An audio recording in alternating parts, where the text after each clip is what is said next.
السلام عليكم ورحمة الله. مرحبا بكم في قناة وصفات فريال. ان شاء الله كامل تكونوا ملاح وصحتكم بخير. كيما راكم تشوفوا اليوم جبت لكم الوصفة تاع لي زيكلير، يعني وصفة تقليدية بدون كراكلان بدون حتى اضافات، يعني سهلة، لانه كاين بزاف اللي يعانيوا منهم لي زيكلير يعني ما ينجحولهمش. باذن الله راح نعطيكم كامل الاسرار باش يجوكم ساهلين ويجوكم ناجحين. وشوفوا لي هنا في الفيديو كيفاش جاو من الداخل فارغين ومعمرين بالكريمه. اذا نقولوا بسم الله ونبداو في الوصفه تاعنا. بالنسبه للمقادير عندي 110 غرامات زبده ولا مارغرين، اي حاجه تكون عندكم. عندي 125 غرام ما نديروها مع في الكسرونه مع لا مارغرين. نزيدو 125 غرام تاع حليب، ما ديروش حليب وحده ولا ما وحده، ديروا هكايا ميلونج. وعندي هنايا 10 غرامات عفوا 5 غرامات تاع السكر، باسكو هاد العجينه تقدروا ديروها حلوه وتقدروا ديروها مالحه، دونك نديروا حوالي 5 غرامات تاع السكر مع قرصه تاع الملح، هكذايا نديروا غير شويه، ما نحاولوا يعني نحاولوا ما نكثروش الملح. وهنا الفارينه والبيض نخلوهم على الاخر. بالنسبه للفارينه عندي 150 غرام، والبيض عندي 200 غرام. اول حاجه نشعل الكاسرونه تاعي. كما تعرفوا عجينه تاع ليشو ولا لي زيكلير لازم طيب على النار قبل. دونك هنا ندوبو هكذايا هاد المارغرين مع الحليب والماء، فوالا حتى يذوب كامل. تشوفوا بالمارغرين تاعكم كامل ذابت بهذا الشكل. شوفوا بدا يغلي. هنا نطفيو عليه على الخليط تاعنا ونزيدو الكميه تاع الفارينه. بالنسبه لي هنايا انا زدت لافاني باسكو راح نديروهم حلوين، دونك نتوما كي حبيتو ديروهم مالحين ما ديروش لافاني. دونك نخلط كلش هكذايا مع بعضه فوق داخل الكاسرونه عفوا، والنار لازم تكون هنا طافيه. شوفوا بهذا الشكل، فوالا حتى تشوفوا العجينه تاعكم تلمد كامل، يعني تتحصلوا على خليط يكون متجانس. ومن الاحسن هنا تستعملوا مغرف تاع السيليكون ولا مغرف تاع الحطب كيما راني ندير انايا. نبقاو نخلطوا هكايا مليح المقادير حتى تشوفوا العجينه تاعنا بدات تتلم يعني وبدات تتنحى من الكسرونه بهذا الشكل. هنا نعاودوا نشعلوا النار على يعني النار تكون قليله بهذا الشكل. نقصوا لها كامل ونبقاو نخلطوا في لاباط تاعنا. هنايا راح نشفوها.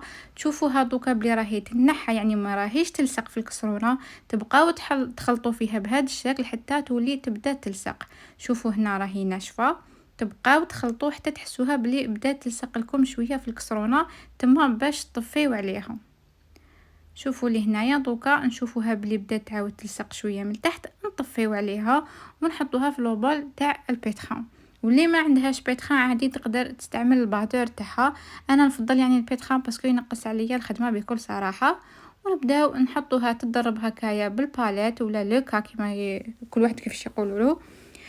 دونك نخلوها تخلط هكذايا على فيتاس تكون متوسطه حتى تبرد كامل بهذا الشكل. حتى كي تمسوا لو بول تاعكم تلقاوه برد، لازم تبردوا العجينه تاعكم. هنايا كي تمسوه تلقاوه برد، نبدا نزيد في البيض غير بشويه ونكمل نخلط على فيتاس تكون متوسطه. بالنسبه ليا اني زايده برك للسرعه تاع لا فيديو، سينون لا فيتاس راهي متوسطه.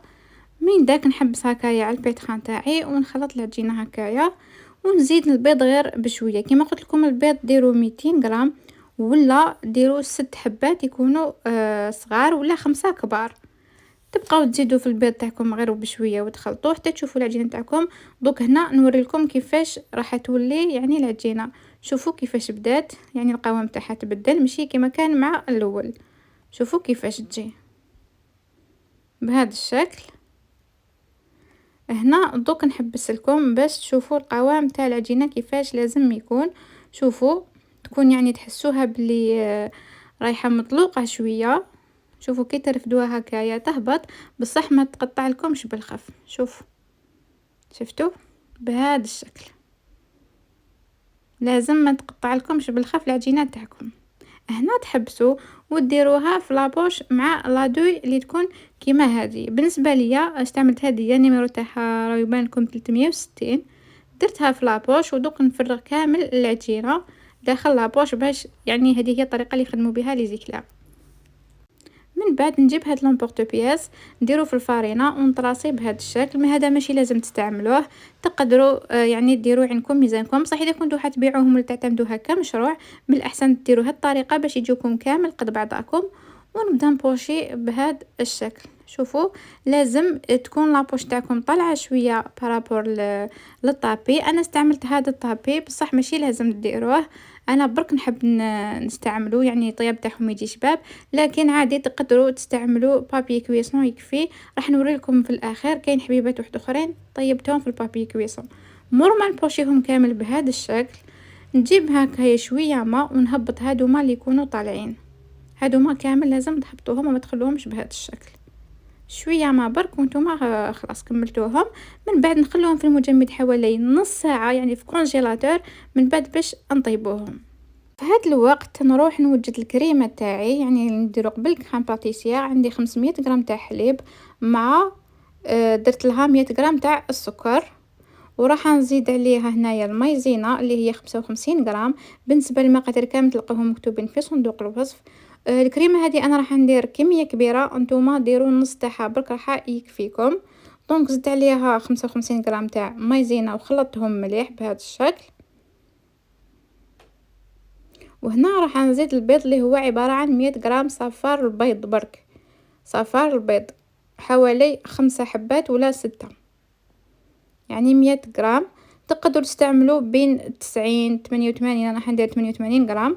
تقدروا فوالا ديروا بين 88 غرام هكاك 85 حتى 100 غرام، ومن الاحسن ديروا 100 غرام. انا بالنسبه لي راح ندير 88 غرام برك، باسكو كيما قلت لكم هادو حنديرهم للدار هذا مكان. دونك الكريمه راح تكون يعني ماشي اللي حنبيعها للناس.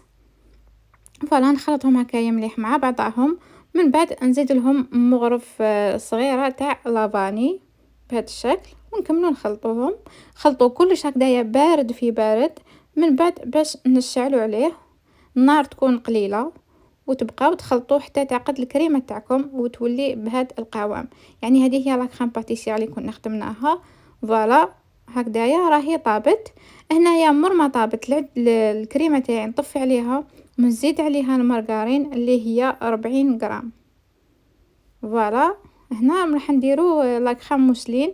دونك هنا درت المارغرين غير شويه، درت 40 غرام، نخلطوها مليح حتى تذوب بهذا الشكل. من بعد نعاود نفرغ لا كريم تاعي في ريسيبيون، ونزيد لها بابي فيلم الفوق ونخليها تبرد، يعني تبرد حوالي 2 سوايع ولا 3 سوايع باش نكملوا نخدموا بها. في الوقت اللي راهي تبرد الكريمه نروح نطيب لي زيكلير تاعي. هنا شوفوا مور ما جمدوا نشوفوا دريهم هكايا قبل بالسكر غلاس، كاين يدهنوهم بالزبده ولا مارغرين، انا نفضل نشوفوا دريهم هكايا بالسكر غلاس خير وخير. دونك فوالا نكملهم كامل بهذه الطريقه وندخلهم يطيبوا على فرن يكون مسخن من قبل على 200 درجه، ونحطوهم هكايا لداخل. شوفوا هنا الفور تاعي انايا فيه 4 درجات. نتوما شوفوا اذا عندكم 4 درجات ديروه في الدرجه اللي قبل الاخرى، يعني كاينه غير درجه واحده من الفوق. واذا فيه 3 درجات ديروه في الدرجه الوسطانيه. النار كما قلت لكم تكون على 200 درجه، تغلقوا عليهم. كي تشوفوهم بداو يتنفخوا، شوفوا كي تلحق 4 ساعه نقصوها حتى 160 درجه. من بعد كي تشوفوهم هكايا بهذا الشكل بداو يتنفخوا ويتحمروا شويه من التحت، نقصوا ابتي فو، يعني نقصوا الفور كاع واش كاين، وخلوهم حتى يطيب لكم كامل حتى تشوفوهم تحمروا كامل من الفوق. وبالنسبه لمده الطياب كل وحده والفور تاعها يعني يدو شويه وقت حوالي 40 دقيقه حتى الساعه. اذا فوالا لي زيكلير تاعي مر ما طابوا ونحيتهم. هنا نورمالمون كنت تسمعوا في القرمشه تاعهم كيفاش يجوا مقرمشين ويجوا تاني فارغين داخل.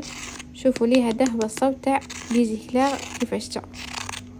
كاين تاني عندي طاي نسيت ما قلت لكمش، لي زيكلير جامي تفتحوا عليهم الفور حتى يفوتوا حوالي 40 عفوا 30 دقيقه باش تقدروا تفتحوا عليهم. وتاني جامي تشعلوا عليهم الفونتيلاسيون تاع الفور تاعكم. هاد لي ديتاي لازم ما تغفلوش عليهم، الفونتيلي ما تشعلوهش والفور ما تفتحوش عليه قبل 30 دقيقه. اي فوالا هادو هما تاني حبيبات اللي كنت طيبتهم في بابي كويسون. فوالا كيف جاو بنفس الطريقه. شوفوا يعني هنا برك كما قلت لكم نسيت ما درت لهمش سكر غلاس من الفوق، بصح كمان جاو تحمروا عادي جدا. نخلوهم كامل حتى يبردوا مليح. فوالا هنا قطعت لكم حبه باش تشوفوهم كيفاش جاو من الداخل، جاو فارغين كامل وجاو مقرمشين من الفوق. هنا باش نقدروا نعمروهم بيان بالكريمه اللي كنا خدمناها. دونك نخليهم دكوتي حتى يبردوا، ونروح نكمل الكريمه تاعي مر ما بردت مليح. نديرها هكا في البول تاع البيتخا ونكمل نضرب عليها. هنا انا كنت نسيت استعملت لوكا، انتوما استعملوا لو فوي باسكو انا حتى من بعدا باش بدلته. دونك هنا نضربوها على فيتيس تكون موين، ونبقاو نزيدو في الكميه تاع المارغرين اللي هي حوالي 600 غرام تاع مارغرين. كما قلت لكم نتوما ديروا نص الكميه. دونك حتحقوا شوفوا يعني باش نكون صريحه معكم، توزنوا كل 300 غرام تاع لا كريم باتيسير تزيدوا لها 150 غرام تاع المارغرين وتطلعوهم. بالنسبه للمارغرين انا استعملت مارغرين اوبلين بيضه على بها راهي بيضه الكريمه تاعي. وهنايا نزيدوا عليها حوالي 5 مغارف كبار تاع شوكولا للطلي. نتوما كيما قلت لكم ديروا نص الكميه، دونك ديروا 2 مغارف كبار ولا 3 مغارف كبار، نتوما والذوق اللي تحبوه. هنا تقدروا تزيدوا لها البخاليني، تقدروا تزيدوا اي ذوق ولا اي اروم حبيتوا ديروها. دونك هنا تحصلنا على الكريمه تاعنا نديروها في لابوش. وانايا اليوم راح ندير فيهم شويه كراميل اللي كنت خدمتها في الدار، كنت درتها معكم في القناه، نخلي لكم الرابط تاعها. نبوشي هكا شويه كميه من الكراميل، يعني الفيديو يهضر على روحه. من بعد نزيد نبوشي لداخل الكريمه، يعني لا كريم موسلين اللي كنا وجدناها. فوالا بهذا الشكل، يعني تحاولوا تعمروهم حتى تشوفوهم باللي بداو يخرجوا لكم من الجهه الاخرى، يعني باش تتاكدوا باللي لي زيكلير تاعكم تعمروا كامل داخل وما همش فارغين، يعني ما كاش لي فيد، ماشي اللي ياكل يلقى جهه فيها الكريمه وجهه لا. بهذا الشكل. من بعد ما كملت عمرتهم كامل بيان لداخل، نجيب شوكولا للطلي ولا شوكولا عاديه ندوبها مع شويه زيت ونديرها هكا. بالنسبه لي فضلت نستعمل هذه شوكولا للطلي، تجي بزاف بنينه هكايا، ونمسحو هذاك الزائد. نديرهم في الكيسات تاعهم ونخليهم يبردوا بهذا الشكل. فوالا هنا نزيد نخدم معكم حبه واحده اخرى. هنا عاود تقبتهم بهكايا بانسو باش تدخل مليح الكراميل والكريمه. كيف زدت حمرتهم ومن بعد درتهم في شوكولا ليطالي بهذا الشكل وحطيتهم في الكيسات. فوالا هذا هو الشكل النهائي تاعهم. كنت كملتهم كامل ودرت لهم شويه الحبيبه تاع البندق وشويه لا فوي دوم الفوق، يعني حاجه بسيطه للتزيين. وكما قلت لكم انا كنت خدمتهم هذوما للدار، ماشي زعما راح نبيعهم ولا. دونك ان شاء الله تكون عجبتكم الوصفه تاع اليوم وجاتكم سهله ومفهومه. اذا عندكم اي اسئله خلوهم لي في الكومنتار وباذن الله راح نجاوبكم كامل. دوك هنا نقسم لكم حبه باش تشوفوها من الداخل كيفاش جات، يعني جات معمره مليح بالكريمه، يعني باش تشوفوا كيفاش جاو من الداخل. هذه هي اهم حاجه، شوفوا لي كيفاش جات الكريمه وكيفاش جاو لي زيكلير تاعنا، يعني فارغين كامل من الداخل. دونك ما بقى لي غير نقول لكم نتلاقاو في فيديوهات واحده اخرين باذن الله، ان شاء الله تجربوهم ويعجبوكم. مع السلامه.